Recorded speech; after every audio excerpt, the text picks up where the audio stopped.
to see you. Partly to mostly cloudy out there for tonight. Some snow developing during the early morning hours, maybe an inch by morning, low temperature, low 20s. Any snow ends early Friday morning, and then some light snow showers or flurries for the afternoon, high temperature about 32. And it's cloudy on Saturday. During the afternoon, some steadier, light to moderate snow developing with a high near 20, and there's going to be several inches of snow Saturday night and Sunday. The snow may be moderate to heavy. This is meteorologist Gary Best.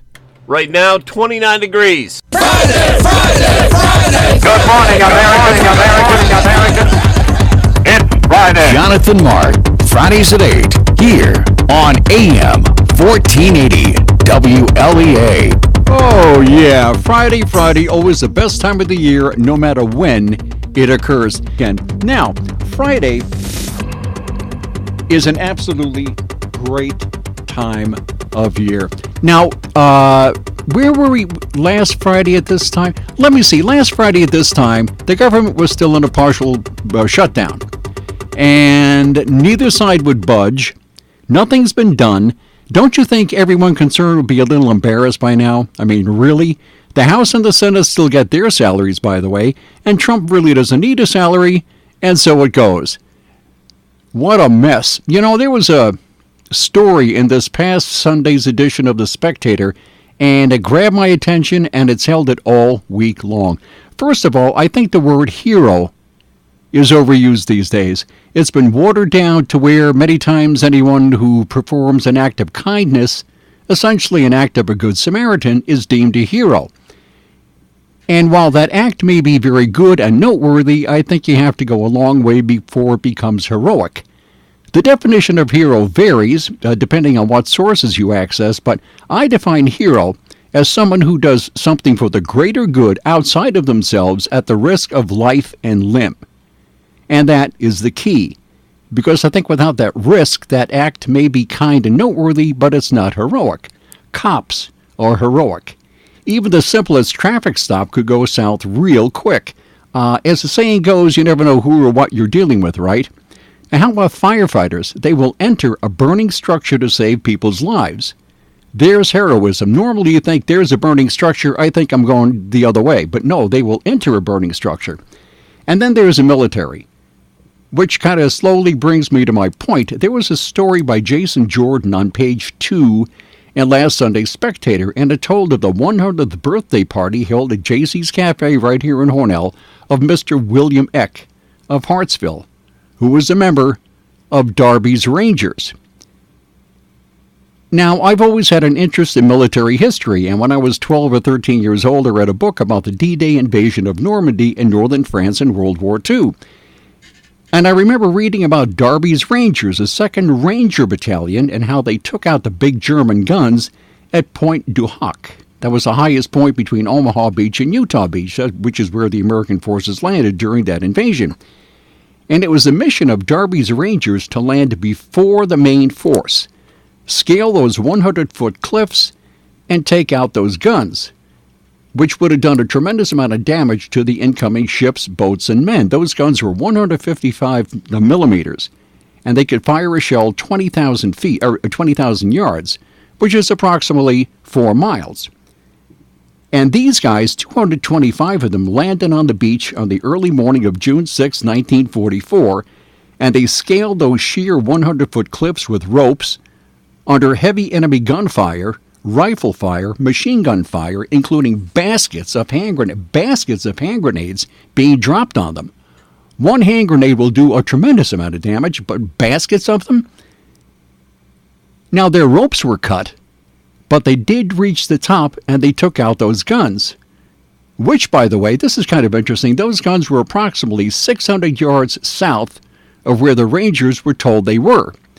So after all that, they had to fight their way another 600 yards with German soldiers firing at them from all directions. But they did accomplish their mission. Darby's Rangers were one of the most famous outfits ever in our entire military history. And Mr. Eck of Hartsville was a member of that outfit and a part of that action. Now, was that heroism? You bet. And now, 75 years after that action, Mr. Eck lives a quiet life right here. I mean, this is history right here At 100, he must be one of the last surviving members of Darby's Rangers. And that, I think, should be a national story. Some kind of a feature or something. Now, does Mr. Eck deserve our admiration or respect? Absolutely. You know, in the article, it notes that before World War II, Mr. Eck worked for a time digging tunnels through the Catskill Mountains that helped bring water from a reservoir there to New York City. So let's see, in his early life, he moved mountains, or pretty much the equivalent, digging tunnels through them, and several years later, he scaled 100-foot cliffs to help win World War II. And that's quite a life. Now, the article notes he walks with the aid of a walker these days. Well, maybe physically, he needs a walker. But from the article, I don't think he needs one mentally or spiritually. And from his photograph, which I have right here in front of me in the article, he doesn't appear to be a day over 80. I hope you have the edition of The Spectator in your house still. Take a look at it. It's on page 2. And it seems to me he still has it. In fact, the article states that Mr. Eck attributes his longevity to, quote, and this is great, this really got my attention too, it attributes his longevity to, quote, running around with a lot of wild women when I was younger and drinking a lot of beer. Yep, well, Mr. Eck, you have my admiration and respect, and Lord love you. Now, a few notes here. Both of Mr. Eck's legs were injured in the action. And out of the 225 men who landed on June 6th, 190 made it up that cliff. And 2 days later, only 90 were left. And the rest were either killed or wounded and out of action. How about those odds? And this kind of interesting note, too. They were supposed to have backup. So they landed, they were going to climb those cliffs, and they were going to have backup. But anybody who's been in the military knows that things happen. So they didn't have any backup. So once they got to the top and were expecting somebody to come for them, to relieve them or something, there wasn't anybody there. Because, as I said, things happened, so they were all by themselves. Now, that was in 1944, 75 years ago this year. And in one sense, it's a very long time ago. But think of this. In the 1950s, World War II seemed like it happened only last week, at least for those who were there. It was fresh. And then came the 1960s, and things had changed quite a bit. The so-called baby boomers, I don't like that word at all, but there it is. The so-called baby boomers were rejecting everything their parents stood for. But for World War II veterans, they were pretty much in the prime of their working lives, and they kept on. And then came the 70s, and World War II had entirely faded in the rearview mirror, and then the 80s. And the veterans now had grandchildren or great-grandchildren, and many of them were retired. And then came the 90s, and many of those veterans were passing. And then the 2000-aughts, and now it's 2019. And let's face it, the zeitgeist ain't what it used to be. It's an entirely different world. But we should remember that they really were in World War II and did amazing things, and among them, Mr. William Eck of Hartsville. That's truly an amazing story. That guy is history. And I've never met the man, and I hope to at some point, maybe next birthday. I'll stop down at JC's Cafe and meet Mr. William Eck. Well, I was on my way home from Alfred Wednesday on an entirely different subject here. I was coming home from Alfred Wednesday. I find myself in Alfred a lot these days. I live in greater metropolitan Almond, that bustling hub of industry and commerce. And from Alfred, you drive down Route 244 through Alfred Station and make a left at that flashing light at the intersection of 244 and 21. Well, I don't like that corner at all. Anyway, I found myself at that light, ready to make a left-hand turn behind a little car with a bumper sticker. And on that bumper sticker was one word, resist. Resist, R-E-S-I-S-T. Now, the message, heartfelt as it must be, was kind of ambiguous. I mean, here I am sitting there being advised to resist, and this was in all caps, all capital letters. But there were no specifics. Precisely, what should I be resisting? Temptation? The urge? Everything? Man, that'd be tiring, resisting everything. So unfortunately, there's no room on a bumper sticker for a manifesto or bullet points or anything else, so I guess I'll never know. I'll see if I can find out. Resist. What in the world would you resist? I don't know. But the car was driven by a young lady, and she felt strongly enough about something to put a resist sticker on her bumper. I don't know. Anyway, let me see. What else is going on this week? Yeah, there was a science-related item. I'm interested in everything. Everything has my attention. There were 2 science-related items this week. And one, astronomers are trying to figure out why the gigantic black hole at the center of our galaxy is getting larger. It's already, according to the article, 4 million times the mass of our sun. And it keeps getting larger. And scientists don't know why. Well, my guess is, that's right, are you ready? Man-made global warming. It's already reached the center of our galaxy, and it's only getting worse. And it's all our fault. Frankly, I'm stumped. I have no idea. Then, there was an article, I don't remember where I found it, here somewhere, but there's a crop circle of ice forming on a river somewhere in Maine. You've seen that? It's a big, big circle in the middle of this river. It's a large circle of ice, and it's expanding. And it's funny because meteorologists say it's not the most unusual thing ever. It happens when water temperature and speed and air temperature are just right. So my question is, if it's not that unusual, how come it wound up in the news? Who knows? Well, we have lots more to talk about here. Let me see here. What else is in the news? Oh, what's this? Oh, we're going to take a break. Okay, we'll be back.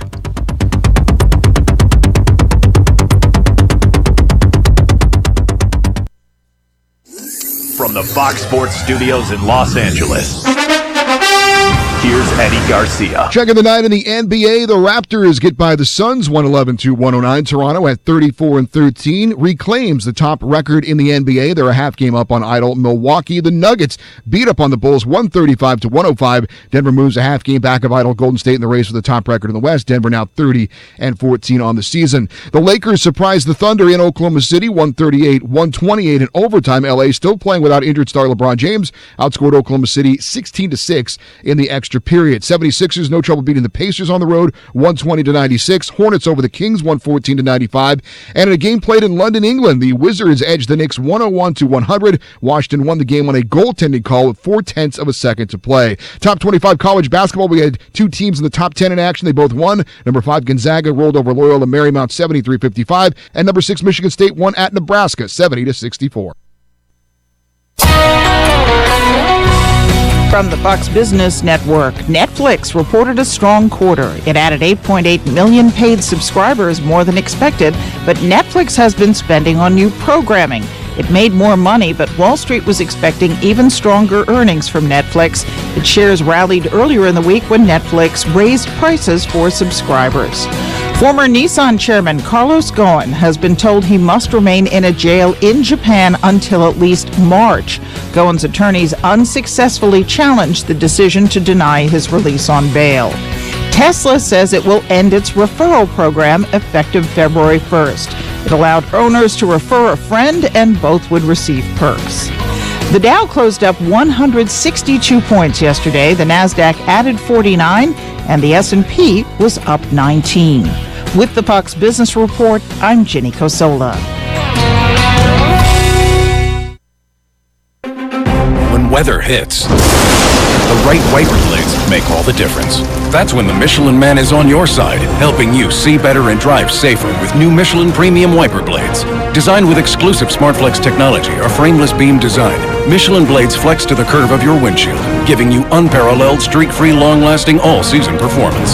So when the going gets tough, be ready with Michelin Premium Wiper Blades. It's a difference you can see. Available at Walmart, Pep Boys, Amazon, and other fine retailers.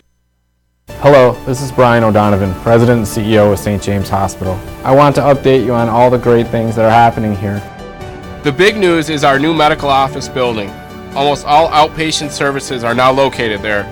The hospital at 411 Canisteo Street has the emergency room, inpatient care, and full imaging and lab. The new hospital will open in early 2020. Check our new website for updates. I welcome your feedback. Please don't hesitate to contact me. Rob, good morning. Good morning, Jonathan. How are you this morning, sir? Well, very good. What's the weather like here? Well, it depends. It looks like it's going to get kind of stormy. You ready for that? No, not really. No. Oh, well, it's January in central New York. Come on. That's right. This goes with we the love territory. it. Love pain here. That's fine. That's why you live there, right? That's right. That's right. How's it looking, Rob? It's looking kind of stormy, Brian. We've got a system that went through California earlier this week, produced quite a bit of snow, a lot of rain along the California coast, some high winds as well. It's going to blow up in the central part of the country today and then track south of the region. Looks like it's going to be able to produce some pretty decent snowfall across the area by about midday tomorrow through about Sunday. National Weather Service now has the area under a winter storm warning from noon Saturday through 4 o'clock Sunday afternoon. That's when the worst of the storm is expected. Now today we'll see lots of cloudiness. There'll be some sporadic snow showers and flurries. They're going to be about 30 to 35 today. Sunrise earlier this morning was at 7:35. The sun will set tonight at 5:37. We're going to be cloudy tonight. Couple of flurries. Keep that in mind if you're headed out. Overnight lows 15 to 20. If you need to get something done tomorrow before the snow, do it in the morning. We'll see snow by around noontime. We're 20 to 25. Snow possibly heavy at times tomorrow night, 10 above. Snow will taper off to flurries on Sunday. It'll become windy, so they'll be blowing and drifting. High Sunday, 10 to 15. I think we'll probably have a daytime high close to 10 above on Monday with clouds and some gusty winds. Snowfall easily looks like this storm could produce 6 inches, and we could see maybe as much as a foot in some spots by the time it's done. Wow, I can barely wait. I bet you can. I bet you're going to be waiting longer for the start of spring. It should be a fun weekend. Thanks, Rob, I guess. You got it, Jonathan. Bye. Thanks. Start your next renovation, vacation, or other big project with a Surview Credit Union home equity loan. Annual percentage rates start at just 3.99%. You could even score up to 1% off the current rate just for having other Surview Credit Union products or services. Visit SurviewCU.com or call 1-800-443-0663 for more information or to get your loan started today.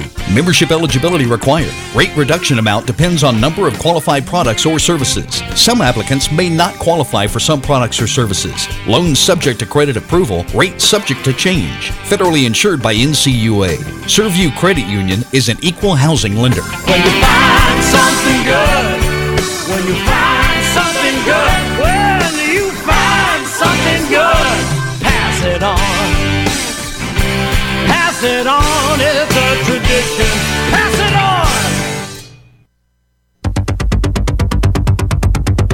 And there we are, back we are. Yeah, you've heard this. Oh, okay, let me see. What else have we here? Oh, yeah, the governor wants to legalize the recreational use of marijuana, which is a reversal of what he said a couple of years ago when he thought it was a bad idea. Now he thinks it's a good idea. I suppose the wind shifted or something. Frankly, I don't smoke this stuff. I don't know why you'd want to. Life is kind of strange enough as it is, but a lot of people do. And anyway, alcohol is legal. So, let me see, alcohol legal, recreational use of marijuana legal, so we'd wind up with a lot of people driving drunk or stoned. Oh, wait a minute, that's what we have now. That's right. What am I worried about? Also, let me see, another item here. Oh, yes, U.S. Senator Kirsten Gillibrand announced Tuesday night on some obscure liberal commentator late-night TV show that she's interested in running for president in 2020. And if she does, I hope she stops with the up-talking. If you heard this thing Tuesday night, and if you listen to soundbites of her, she sounds like Kim Kardashian. What did she say Tuesday night? I'm running for president for all the young moms. That question at the end that goes up, either make a statement or ask a question. You can't do both. You're either saying something or you're asking me something. It gets kind of interesting. What else have we here? What a busy week we had. I mean, wowee. Let me see. We have that. We did that. We did that. Yeah, once again, if you want to read this article in the Sunday's paper about William Eck, I'm looking at this photograph of him, and the guy does not look 100 years old. He just does not look like he's 100. He looks like he's 75 or 80 years Jon old. Stewart, Yeah. our morning man on Fun 92.1, went to see him at JC's Cafe, took a picture. We put it on our website and Facebook pages, and we got a lot of nice comments on it. Oh, really? And he said Mr. Eck was very funny. He said, somebody said to him, "How does it feel, William, to be 100? Yeah. And he said, same as it did last year. That's what Jon Stewart said. Wow. Man, more power to him. I am just, he has my admiration and respect, as I said. He's obviously a wonderful man, and he's doing really well. I guess, is that it? I guess that's it. Okay, let me see. If you'd like to get in touch with me, you can by using old-fashioned email, and my email address is studio1227@frontiernet.net. And there you go. See you next Friday. Bye. Hey, let me ask you something. Would you seat your 3-year-old child on a windowsill? Would you seat them beside a lit fireplace or by the deep end